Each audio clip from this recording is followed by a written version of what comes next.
Bienvenidos a Kaiser Report. Soy Max Kaiser. ¿Tienen miedo de Bill? Me refiero a Bill Clinton, claro. ¿Stacey? Max, vamos a hablar de algunas de las cuestiones relacionadas con... ¿Con qué? ¿Con qué? Con estas elecciones históricas en Estados Unidos. Las más disparatadas que jamás hayamos visto, al menos en la era moderna. Vamos a analizar algunas de las revelaciones que se han hecho públicas sobre Hillary Clinton. Nuestro primer titular dice así: los discursos remunerados de Hillary Clinton chocan frontalmente con su plataforma para el 2016. Hoy vamos a ver que mientras que unos pocos individuos son amigos de Hillary, el resto, la mayoría de la población, no lo son. El Huffington Post se hace eco de las revelaciones sobre los discursos remunerados que ha pronunciado Hillary Clinton para distintos bancos del mundo, entre ellos varios que han sido acusados de estafar a los inversores estadounidenses y multados por ello. Lo que demuestra el artículo es que Hillary tiene un círculo de personas a su alrededor a los que dice una cosa, mientras que al resto de la población le dice otra. Vamos a ver qué cuenta la noticia. En sus palabras ante los banqueros, la candidata demócrata apoyaba la austeridad fiscal y el comercio sin restricciones. Los fragmentos de discursos recién revelados no muestran a una Clinton corrupta dispuesta a decir una cosa a sus donantes privados y otra a la opinión pública, sino que más bien ponen de relieve su reputación de criatura del centro político estadounidense con unas ideas y pensamientos que van de la mano de la corriente de la élite. Lo único que va de la mano de la corriente son los peces muertos. En fin, ¿qué quiere decir eso? ¿Que Hillary Clinton es una hipócrita, una bruja, una perdedora, una criatura abominable? ¿Que tiene un discurso para sus donantes y otro para la opinión pública? ¿Es eso lo que quiere decir? Bueno, lo que dice el Huffington Post es que Hillary no es una política corrupta, sino que más bien va de la mano de la opinión de las élites. Algo que, desde mi punto de vista, yo no creo que sea lo que necesita el pueblo estadounidense en este momento de crisis económica, cultural y política en que está sumido el país. Vamos a ver ahora una investigación de la ABC que me gustaría que añadiéramos al artículo que acabamos de leer del Huffington Post. ADB, el Departamento de Estado que dirigía Hillary Clinton, concedió una atención especial a los amigos de Bill tras el terremoto de Haití. En una serie de correos electrónicos informales intercambiados con dirigentes de la Fundación Clinton en las horas siguientes al devastador terremoto que afectó a Haití en el año 2010, una de las principales ayudantes de Hillary Clinton, por aquel entonces secretaria de Estado, concedía una atención especial a los amigos de Bill Clinton, a los que se refería con las siglas ADB, y a los VIP de William Jefferson Clinton. Necesito que me avisen cuando se trate de amigos de William Jefferson Clinton, escribía Caitlin Cleverick, por aquel entonces funcionaria senior del Departamento de Estado y encargada de hacer malabarismos con los ofrecimientos de ayuda entrantes que canalizaba la Fundación Clinton al Departamento de Estado. A la mayoría seguramente puede identificarlos, pero no a todos. Aquí vemos pues que si bien el Departamento de Estado era el encargado de repartir esas ayudas de hasta $10.000 millones, la ayudante de Hillary se dedicaba a canalizarlas hacia los amigos de Bill Clinton. Pero la cosa no queda ahí. En otro intercambio de correos, Cleverick le decía a la persona que se había puesto en contacto con ella que entrar en la web cd.org, la página oficial del gobierno, para aquellos que quisieran pujar por algún contrato en Haití. En Estados Unidos no hay muchos bancos demasiado grandes para caer. Está Wells Fargo, presidido por John Stamp, que ahora ha sido sustituido por alguna otra marioneta, JP Morgan, presidido por Jamie Dimon, y Goldman Sachs, presidido por Lloyd Blankfein. Esos banqueros electos a lo único a lo que se dedican es a recibir con los brazos abiertos la lluvia de dinero gratuito que emiten los bancos centrales para quedarse con él, lo que genera una espiral de hambre, desempleo y dificultades en Estados Unidos. Eso sí, no olvidemos que esos banqueros son selectos y como tal no hay muchas más plazas disponibles. Pues bien, lo que hace la Fundación Clinton es imitar el comportamiento de Lloyd Blankfein o John Stamp, recibir con los brazos abiertos la lluvia de dinero que le llega del gobierno y metérsela en el bolsillo, ya que no pudieron llegar al cargo de director general. Yo creo que cuando deje deje la presidencia, a Barack Obama también lo nombrarán director general de alguno de los bancos demasiado grandes para caer. Seguro que abre bien el bolsillo del pantalón para que le entren todos los sobornos que le quepan porque es un verdadero corrupto. Sin embargo, Hillary ha visto que el puesto de Jamie Dimon ya está cubierto. Por eso se pregunta cómo puedo estafar a la gente y llevarme gratis $100 millones del gobierno. Para eso tengo que mentir y actuar como una charlatana. ¿Y qué mejor forma de hacerlo que crear una fundación con Bill? ¿Lo ven? Hacemos la labor de Dios. ABC News, que tiene abiertas otras investigaciones al respecto, da por demostrado que cuando era secretaria de Estado, Hillary Clinton canalizó miles de millones de dólares hacia amigos importantes de su marido. ¿Por qué no le daban trabajo en un banco? Para esa gente es inconcebible que una mujer pueda estar al frente de un banco demasiado grande para caer. Así que no le quedó otra que recurrir a su marido Bill y crear juntos una fundación para llevarse todo el dinero del gobierno. Es un ser asqueroso que solo se alimenta de pasta de levadura. Con la salvedad de que ella sí que puede pagarse la pasta de levadura. La verdad es que esos correos electrónicos contienen tantos ejemplos de sinvergonzonería que el episodio de hoy tendría que durar un año entero para que nos diera tiempo a hablar de todos. Pero bueno, otro de los ejemplos destacables es el hecho de que ninguno de sus amigos tenga un patrimonio inferior a los $100 millones. Ninguno. Luego dice que no quiere que la identifiquen o que la asocien con ese tipo de gente. En fin, vamos a ver otro titular de ABC News. La fábrica de Haití en la que se unen el Gran Capital, el Departamento de Estado y los Clinton. Bill y Hillary Clinton siempre han ensalzado la apertura en un polígono industrial de Haití de una fábrica de sudaderas Old Navy como uno de sus logros más brillantes de sus esfuerzos por reconstruir el país, devastado tras el terremoto que sufrió en el 2010. Sin embargo, la fábrica textil no ha generado los puestos de trabajo que se habían previsto. Los trabajadores haitianos han acusado a los directivos de abusos y acoso sexual. Y además, una investigación de la ABC revela que tras la apertura de esta fábrica ubicada en un polígono industrial construida con $400 millones de ayuda internacional, la marca coreana se convirtió en donante de la Fundación Clinton y que su dueño invirtió en una empresa de nueva creación propiedad del ex jefe personal de Hillary Clinton. Mira, Estados Unidos está siendo colonizado por los Clinton y por los que los rodean. En Haití la esclavitud ya era una práctica habitual. El pueblo se rebeló, pero la rebelión fue sofocada y desde entonces el país es víctima de la colonización. ¿Qué iba a impedir, pues, a los Clinton colonizar el país? Los Clinton son la potencia colonizadora del siglo XXI y, como tal, se dedican a estafar a los ciudadanos del país en cuestión y a robarles unos cuantos millones de dólares, como hacían otros países colonizadores con los negros unos siglos atrás, atándolos con cadenas y convirtiéndolos en esclavos. La esclavitud siempre ha sido un negocio rentable, igual que las cárceles. Los Clinton lo saben y lo han aprovechado para hacerse ricos. Cuando Hillary llegue a la presidencia de Estados Unidos, lo único que cabe esperar son más negros entre rejas, más bombardeos a ciudadanos inocentes de todo el mundo y, si le salen bien las cosas, puede que una guerra con Rusia, una contienda que la haría multimillonaria. La noticia cuenta que los Clinton están verdaderamente convencidos de estar ayudando a Haití, cuando lo que están haciendo básicamente para ayudar a los haitianos es hacerse ricos ellos mismos. Encaja perfectamente con ese concepto intervencionista tan típico de los liberales. La diferencia con la derecha es que, mientras que la derecha se llevaría directamente el dinero sin sentirse mal por ello, los Clinton sienten una cercanía emocional con sus víctimas. En fin, la noticia también cuenta que tras analizar los documentos y proyectos de reconstrucción que se llevaron a cabo en Haití, Jake Johnston, analista del Centro de Investigación Política y Económica, ha averiguado lo siguiente. Los donantes de la Fundación Clinton han sacado un enorme beneficio de los proyectos de reconstrucción de Haití, señala Johnston. Hay pruebas fehacientes de que las personas que contribuyen a la fundación y que han hecho cosas en Haití formaron parte de ese proceso de reconstrucción. Así pues, aquí tenemos otro ejemplo de lo mucho que se han beneficiado económicamente los amigos de Hillary y Bill gracias al dinero del contribuyente y de la ayuda internacional, algo que sin embargo no merece ni un rinconcito en la prensa de Estados Unidos, donde solo se habla de titulares sensacionalistas y vulgares sin que exista ningún tipo de investigación periodística. En condiciones normales, estas revelaciones serían suficientes para impedir que una persona presentase su candidatura a la presidencia. Sí, mira, Donald Trump va a quedarse muy cerca de ganar las elecciones, pero seguramente no le alcanzará para llegar a la Casa Blanca, que ocupará su rival Hillary Clinton. ¿Y qué es lo que hará Clinton? Pues aprobar una serie de leyes que impidan que un populista vuelva a presentarse como candidato a la presidencia. Al igual que tras la crisis de ahorros y préstamos de los 80, aprobaron una serie de leyes en virtud de las cuales las prácticas llevadas a cabo durante esa crisis para estafar a la gente dejaban de ser ilegales. Y por cierto, eso fue lo que nos llevó a la crisis del 2008. Si nadie ha ido a la cárcel por sus acciones cometidas antes y durante la crisis del 2008, ha sido gracias a que tras la crisis de ahorros y préstamos se convirtió en legal lo que antes era ilegal.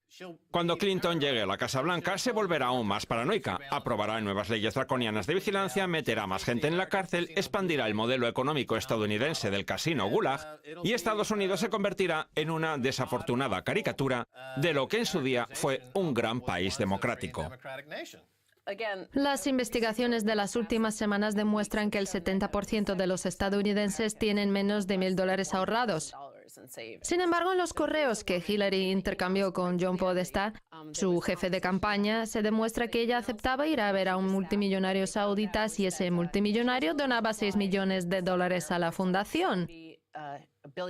En dichos correos electrónicos se discute abiertamente sobre si pagó o dejó de pagar esa cantidad. Existe una clara relación entre la fortuna de los Clinton y las decapitaciones que se producen en Arabia Saudita. Deberían calcular cuántos millones más acumula la familia Clinton por cada decapitación que tiene lugar en el país árabe. Los Clinton y los sauditas mantienen un vínculo muy estrecho. Cada vez que los sauditas decapitan a una persona por ser homosexual o por haber insultado a un príncipe, los Clinton se llevan unos milloncitos más. Esa es la dinámica político-económica que genera toda esa injusticia, ese desequilibrio económico y ese descontento social que tenemos en todo el mundo.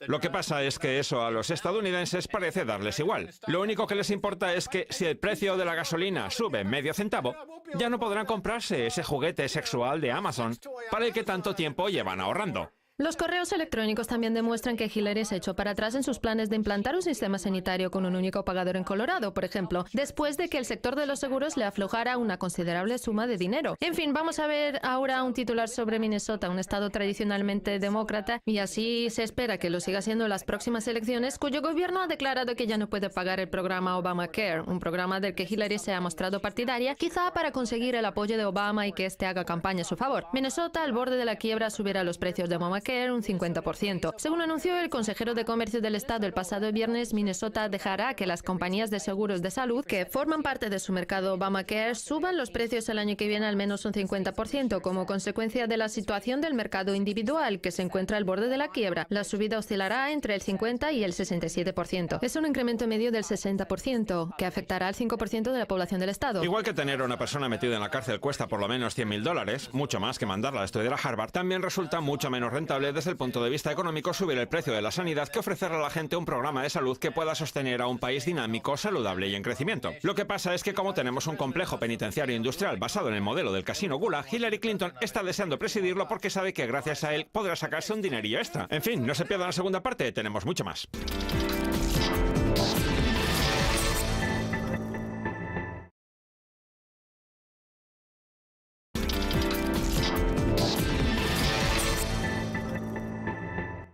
Bienvenidos de nuevo a Kaiser Report, soy Max Kaiser. Es hora de viajar hasta Nueva York para hablar con el Dr. Michael Hudson, autor de un montón de libros. El último ya a la venta se titula B de Economía Basura. Dr. Michael Hudson, bienvenido de nuevo. Es un placer estar de nuevo, Max. Muy bien, Dr. Hudson, la cifra de primeras solicitudes de subsidios por desempleo en Estados Unidos se sitúa en su nivel más bajo de los últimos 43 años. Parece una buena noticia para la economía estadounidense y seguramente también para el Partido Demócrata. ¿Qué le parece? Bueno, sería mejor aún si los empleos que se crean no pertenecieran exclusivamente al sector servicios, estuvieran remunerados con algo más que el salario mínimo y no fueran trabajos a tiempo parcial. Si analizamos la composición del empleo, lo cierto es que mucha gente solo consigue trabajos a tiempo parcial porque a esos empleados las empresas no tienen por qué pagarles la sanidad, un seguro médico, dinero para su futura pensión, vacaciones, etcétera, trasladando todo el riesgo a los trabajadores. La palabra empleo ha cambiado de significado. Ya no implica conseguir un trabajo en una empresa que le paga al trabajador la seguridad social, la sanidad, la pensión, vacaciones por día trabajado, etcétera. Ahora se utiliza más bien para designar una situación mucho más individualista y complicada. En los debates de campaña no se hace más que hablar de esa supuesta recuperación, cuando en el fondo no existe recuperación alguna. Los ciudadanos cada vez ganan menos dinero y se ven cada vez más exprimidos. ¿Qué vamos a hacer? ¿Creernos las estadísticas oficiales o analizar el significado real de la palabra empleo en el mundo de hoy? Sí, tengo entendido que Amazon tiene previsto contratar algo así como 100.000 trabajadores a tiempo parcial para la temporada de Navidad, pero una vez pasen las fiestas los echará a la calle. Efectivamente. Y no solo eso, la ética profesional que se les obliga a tener a los trabajadores de Amazon es de lo peor que hay. Se les obliga a denunciar a sus compañeros, la única forma de ascender es haciendo daño al resto de trabajadores. Recuerda mucho al periodo económico de Stakhanov, de la antigua Unión Soviética, en el que se pagaba a los trabajadores en función de su productividad. Stakhanov era un minero que trabajaba en las minas de carbón y que fue considerado un héroe de la Unión Soviética por todo el carbón que producía, lo cual obligaba al resto a trabajar como burros para igualar su productividad. Mire, hace 60 años, cuando era joven, tendría unos 17 años, yo mismo trabajé a tiempo parcial en una fábrica y la situación por aquel entonces era muy distinta de la de la Unión Soviética y de la actual en Estados Unidos.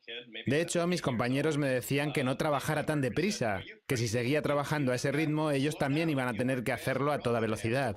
Sin embargo, ahora las cosas en Estados Unidos son distintas. Todo el mundo está sometido a la presión de tener que dejarse la vida en el trabajo si no quiere ser despedido. No sé si habrá investigado mucho al respecto, pero ¿qué le parece el auge de la automatización, los algoritmos y los robots que tanta presión están ejerciendo sobre sectores como el del transporte, ya sea por camión o por taxi? ¿Se ha convertido en un elemento importante? Aún no, aunque se le eche la culpa de todo. El verdadero problema es que el mercado se encoge y estamos en una especie de fase de negación de las cosas de las que habla usted en su programa. Las deudas que tiene la gente, la situación de deflación de la deuda que tenemos.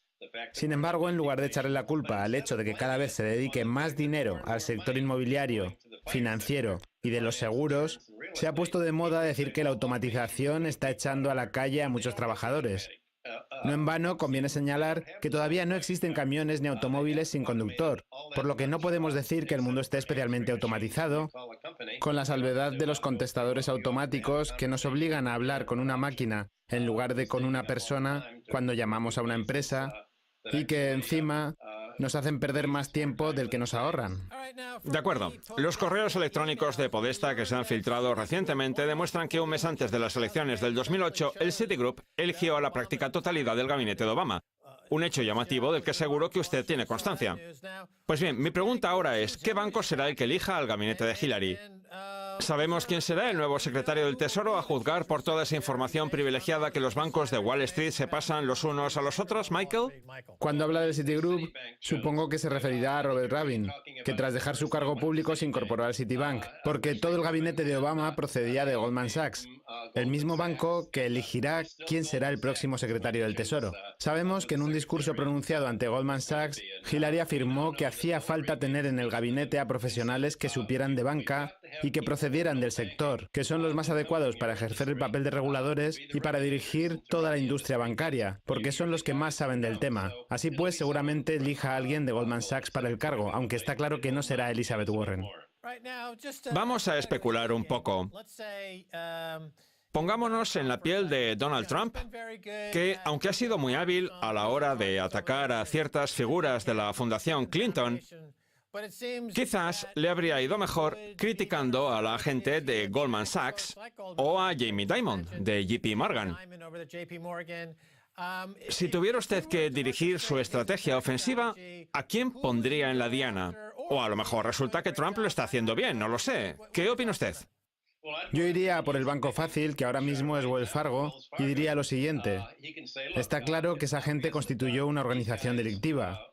¿A dónde vamos a ir a parar si no se puede meter en la cárcel a su presidente y a su responsable de cumplimiento, que cobran 131 millones de dólares, o al responsable de clientes, que cobrará unos 100 millones? Si no podemos meterlos en la cárcel, ¿a dónde demonios nos dirigimos? Por eso digo que iría por los blancos fáciles. El problema es que el electorado demócrata es el mismo que el republicano. La única diferencia es que pertenecen a distintos grupos de Wall Street. Y eso tampoco es que sea una discrepancia insalvable. Por eso Trump no quiere dar marcha atrás en su estrategia.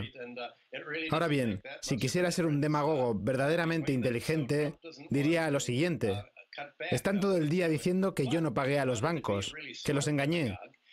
Pues bien, esta vez, en vez de engañarlos en mi propio beneficio, como la otra vez, puedo engañarlos en beneficio de Estados Unidos y asegurarme de que no se les paga. Saben que ni yo soy amigo de los bancos ni ellos lo son de mí. Eso es lo que podría hacer Trump. Lo que pasa es que no sería demasiado republicano. Sí, podría alinearse con Elizabeth Warren. De esa forma arreglaría parte del desaguisado que ha montado durante la campaña con el tema de las mujeres. Pero bueno, vamos a seguir hablando de Wells Fargo. Muchos de los delitos que se cometieron durante la época de escándalos del 2008 tuvieron lugar a través de terceros, de argucias con los derivados. Por ejemplo, Goldman Sachs tenía una serie de depósitos de fondos de cobertura apartados del balance general que violaban los requisitos de reservas. Vamos, que se cometían todo tipo de delitos complejos.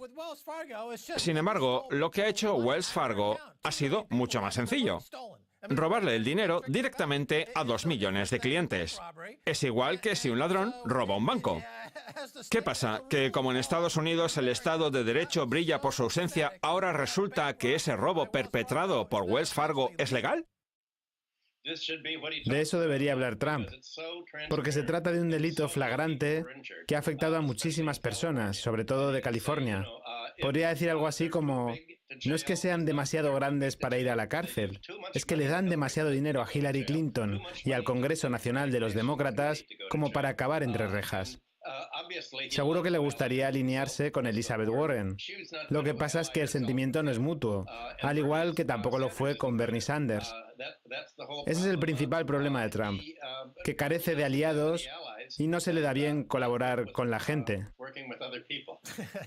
De acuerdo. En su libro, Dr. Hudson, usted establece unos vínculos fascinantes entre la ideología de izquierdas y la de derechas. No en vano parece ser que en estas elecciones muchos llamados líderes de la derecha están apoyando a Clinton. ¿Qué pasa? ¿Que Hillary caracteriza todo el espectro político? ¿Cuál es la ideología uniforme que caracteriza a las élites? Las finanzas no son ni de izquierdas ni de derechas. Fíjese en su programa, que cuenta con la presencia de invitados tanto de izquierdas como de derechas, porque de lo que se habla básicamente es de finanzas. Por eso es independiente. En cambio, las campañas políticas de Estados Unidos han dejado de hablar de finanzas. Solo se habla de lo que ellos llaman políticas identitarias. Está la Asociación Nacional de Mujeres de Wall Street, presidida por una multimillonaria de Wall Street. También está el colectivo de gays, lesbianas y transexuales de Wall Street, presidido por otro multimillonario de allí. Todas las identidades, ya sean las de los negros, las de las mujeres, etc., se controlan básicamente desde Wall Street. Y de repente, en lugar de hablarse de Wall Street, de política financiera o del futuro de la economía, se elige a una mujer para que presente su candidatura a la presidencia. Eso es lo único que importa. ¿Qué más da la economía? ¿Qué más dan las finanzas? Vamos a tener a una mujer presidente, igual que ya hemos tenido a un negro. Y nadie habla de todo esto, salvo usted y unos pocos más. En sus discursos, Hillary les dijo a los banqueros que es una firme defensora de la fracturación hidráulica y de los mal llamados tratados de comercio, que en realidad son tratados de comercio manipulados. Y también les dijo que es partidaria de hacer recortes a la seguridad social. Sin embargo, en público promete justo lo contrario. ¿Ha existido alguna vez un candidato y seguramente un presidente tan hipócrita como Hillary? Nixon ya era bastante malo, pero es que Hillary parece ser desmesuradamente corrupta. Esto es absurdo. A juzgar por los correos de Podesta, estamos hablando casi de una psicópata. ¿Le parece demasiado fuerte el calificativo? ¿Qué opina usted? No quisiera desilusionarle, Max, pero la esencia de la política es la demagogia. Decirles una cosa a los electores para que te voten y otra a tus donantes y a las personas que te financian. Ya pasaba con Andrew Jackson y ha pasado con todos los presidentes. En eso consiste básicamente la política.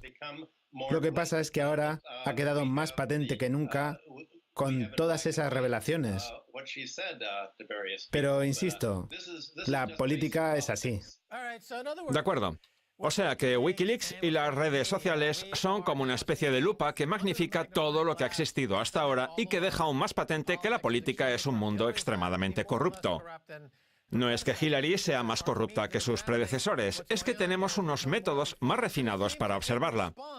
Ahora bien, da la impresión de que sus respuestas, sus contraataques, se han vuelto más feroces.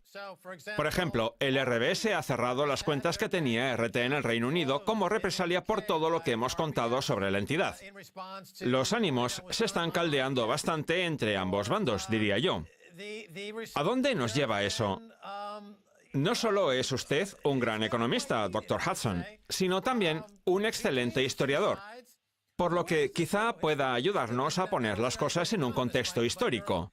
Si echamos la vista 50 o 100 años atrás, por no decir más, ¿existe alguna situación con la que podamos establecer algún tipo de paralelismo y así extraer conclusiones y aprender para el futuro? ¿Qué opina usted? Sí que existe un paralelismo, el periodo macartista de la década de los 50. Por aquel entonces, si a una persona no le caía bien a alguien, lo tildaba de comunista, y si había una tercera persona que no estaba de acuerdo, a ella también se le acusaba de lo mismo. Se limpió todo el Departamento de Justicia, sobre todo de aquellos miembros que habían estado en China en décadas anteriores. Incluso recuerdo que cuando abría la puerta de mi casa, había fotógrafos del FBI sacándonos fotos a mi familia y a mí. Y en la facultad a la que fui, perteneciente a la Universidad de Chicago, los profesores tenían que entregarle al FBI informes semanales o mensuales con las opiniones que manifestábamos en clase. Vivíamos en un estado en el que, si una persona no delataba a otra, se le despedía. Tenemos que dejarlo por hoy. Si le parece, seguimos hablando el próximo día. Gracias por haber estado en este episodio de Kaiser Report. Ha sido un placer.